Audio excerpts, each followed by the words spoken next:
આગામી 28મી ફેબ્રુઆરીના રોજ દેશના રાષ્ટ્રપતિ દ્રૌપદી મુર્મુ કચ્છના પ્રવાસે આવી રહ્યા છે.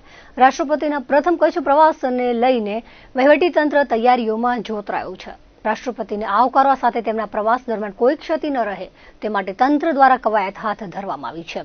રાષ્ટ્રપતિ દ્રૌપદી મુર્મુ પ્રથમ વખત કચ્છ આવી રહ્યા છે. તેઓ કચ્છના વિશ્વ પ્રસિદ્ધ સફેદ રણની સાથોસાથ ધોરડો, ધોળાવીરા તેમજ સ્મૃતિવનની પણ મુલાકાત લેશે.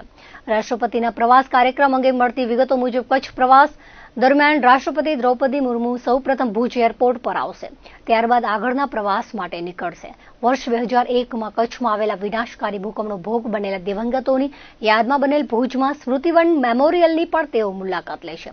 રાષ્ટ્રપતિ Draupadi Murmu world tourism village તરીકે આંતરરાષ્ટ્રીય એવોર્ડ મેળવનાર ધોરડો ગામની મુલાકાત લેશે અને ત્યારબાદ સફેદ રણમાં ટેન્ટ સિટીમાં રાત્રિ રોકાણ કરશે.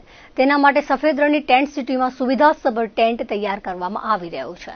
આ ઉપરાંત 1 માર્ચે રાષ્ટ્રપતિ દ્રૌપદી મુર્મુ યુનેસ્કો દ્વારા જાહેર કરાયેલ 5000 વર્ષ જૂના હડપ્પન સંસ્કૃતિના નગર અને વર્લ્ડ હેરિટેજ સાઇટ છે તેવા ધોળાવીરાની મુલાકાત લઈને તેના ઇતિહાસથી વાકેફ થશે. રાષ્ટ્રપતિના કચ્છ પ્રવાસમાં સરહદી જિલ્લાને આંતરરાષ્ટ્રીય સ્તરે ગૌરવ અપાવનાર 3 જગવિખ્યાત સ્થળોનો સમાવેશ કરવામાં આવ્યો છે. રાષ્ટ્રપતિના પ્રવાસ કાર્યક્રમ પૂર્વે જિલ્લા મથક ભુજમાં વિવિધ માર્ગોનું રિસર્ફેસિંગ કામ શરૂ કરવામાં આવ્યું છે. આ ઉપરાંત ભુજના સર્કિટ હાઉસ ખાતે પણ રાષ્ટ્રપતિના આગમન પૂર્વે જરૂરી સુધારા કરવામાં આવી રહ્યા છે. રાષ્ટ્રપતિ જે પણ સ્થળોની મુલાકાત લેવાના છે ત્યાં માળખાગત સુવિધામાં કોઈ કચાશ ન રહે તેની તકેદારી લેવામાં આવી રહી છે.